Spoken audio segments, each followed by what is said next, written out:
চলছে গ্রাম পুলিশের নিয়োগ পরীক্ষা। শারীরিক যোগ্যতা যাচাইয়ের পর এলো লিখিত পরীক্ষার পালা। তবে অংশ নেয়া একজনও চাকরি প্রত্যাশীও লিখতে পারেননি জাতীয় সঙ্গীত। তাই পরীক্ষায় অকৃতকার্য হয়েছেন সবাই। বুধবার সকালে পঞ্চগড়ের তেঁতুলিয়া উপজেলা পরিষদ হলরুমে 4টি ইউনিয়ন পরিষদের 5টি পদে গ্রাম পুলিশ নিয়োগের কার্যক্রম শুরু হয়। এতে মোট 38 জন প্রার্থী আবেদন করেন। পরীক্ষার শুরুতে প্রার্থীদের শারীরিক যোগ্যতা যাচাই করা হয়।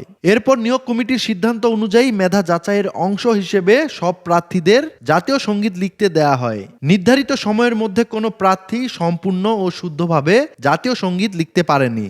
এতে অংশ নেয়া প্রার্থীরা উত্তীর্ণ না হওয়ায় প্রক্রিয়াটি সম্পন্ন করতে পারেনি নিয়োগ বাছাই কমিটি।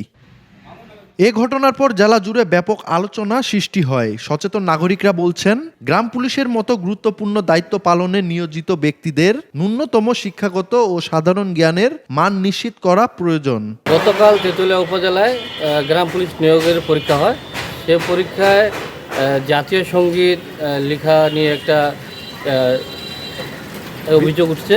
জাতীয় সঙ্গীত সম্পূর্ণভাবে লিখতে পারে নাই। 8 বছর জাতীয় সঙ্গীত স্কুলে পড়েছে প্রতিদিন, অথচ তারা লিখতে পারেনি। একটি যোগ্য প্রার্থীকেই যেন নিয়োগ দেওয়া হয়, যাতে যোগ্য প্রার্থীটাই ওই জায়গায় নিয়োগপ্রাপ্ত হয়, আমি এই আশাই করব। এদিকে প্রশাসন ও নিয়োগ কমিটির এমন উদ্যোগকে সাধুবাদ জানিয়েছেন সবাই। নতুনভাবে নিয়োগ প্রকাশ করে যোগ্য প্রার্থী নির্বাচন করা হবে বলেও জানান উপজেলা নির্বাহী কর্মকর্তা। সামান্যতম ন্যূনতম জ্ঞানটা কারো নাই, কি করবে তবে সিদ্ধান্ত সকলে মিলে মিশে যে পুনরায় পরীক্ষা অথবা পুনরায় বিজ্ঞপ্তি হবে।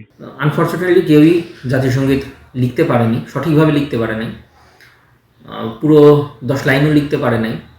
আমরা যথেষ্ট সময় দিয়েছিলাম, তার প্রেক্ষিতে আমরা কাগজপত্র সবাই বসে খাতা যখন কাটি, তারপরে আমরা সিদ্ধান্ত অটল থাকি যে যেহেতু যোগ্য প্রার্থী আমরা পাই নাই, আমরা নতুন করে সার্কুলার দিব, নতুন করে নিয়োগ বিজ্ঞপ্তি দিলে আমরা নতুন করে আবার পরীক্ষা নিয়ে আমরা আমাদের গ্রাম পুলিশ নিয়োগ প্রদান করব।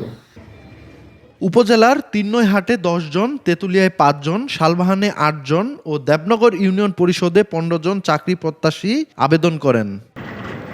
সোহাগ হায়দার, সময় সংবাদ, পঞ্চগড়।